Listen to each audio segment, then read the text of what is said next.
বাবা এই নাও তোমার ভাত। আজকে খুব গরম পড়েছে আর তোমার শরীরটাও তো ভালো না, তুমি একটু জিরিয়ে জিরিয়ে কাজ করো। না রে বাজান, কাজ তো থামানো যাবে না। এই রাজবাড়ি প্ল্যাটফর্ম যদি আমি পরিষ্কার না রাখি তাহলে হাজার হাজার মানুষ এই ময়লা পাড়িয়ে যাবে, তাদের তো খুব কষ্ট হবে রে বাজান। তাদের কষ্ট হওয়া মানে তো আমার কাজে ফাঁকি দেয়া। আর তুই মন দিয়ে পড়ালেখা করিস বাবা, যাতে তোর আমার মতো পেটের দায়ে ময়লা পরিষ্কার করতে না হয়। আমি তোমার সম্মান রাখবো বাবা। দেখো বাবা, তোমার এই ঘাম আর মেহনত আমি বেঁচে যেতে দেবো না। দেখো একদিন আমি অনেক বড় হব, তোমার মুখ উজ্জ্বল করব। ভালো থেকো তুমি।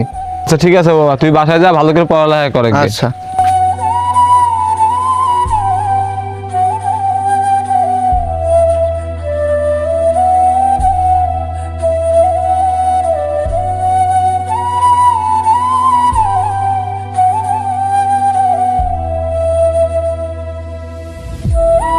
ওহ, এই রাজবাড়ি স্টেশনে কি শান্তিলে কি থাকা যাবে না? আচ্ছা জুড়ে যাচ্ছে দারুণ গন্ধে টিকা যাচ্ছে না, যত সব নিচু জাতের মানুষ। তুই ঠিক বলছিস, এদের তো একটু কাণ্ডজ্ঞান থাকা দরকার আছে।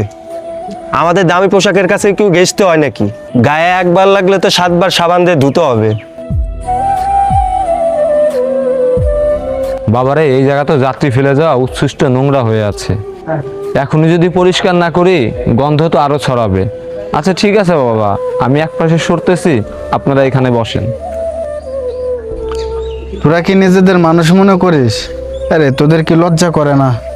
তোরা ওনার সাথে এইভাবে কথা বললি। দেখ অজয় আর অরূপ, ওনরা ভোরে এসে স্টেশন পরিষ্কার করে বলেই আমরা এখানে বসে সচ্ছল বাতাসে বসে আরাম করতে পারি। ওনারা না থাকলে এই স্টেশনে এক মুহূর্ত তোরা টিকতে পারতি না। ওনার গায়ে ময়লা থাকতে পারে, ওনার কাজটা পবিত্র। মানুষের পরিচয় পোশাকে নাই রে অজয়।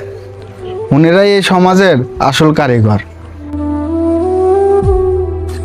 তোমারও তো জ্ঞান দেওয়া লাগবে না, চলো সামনের দিক যাই। চলো চল।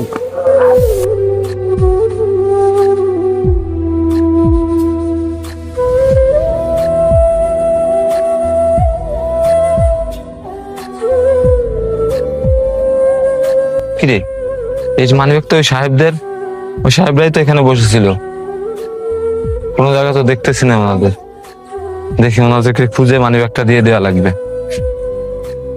কিরে, সাহেবরা তো এইদিকে আসলো, কোথাও তো খুঁজে পাই না। মানিব্যাগে তো দেখি অনেক টাকা পয়সা, কিভাবে যে দেই।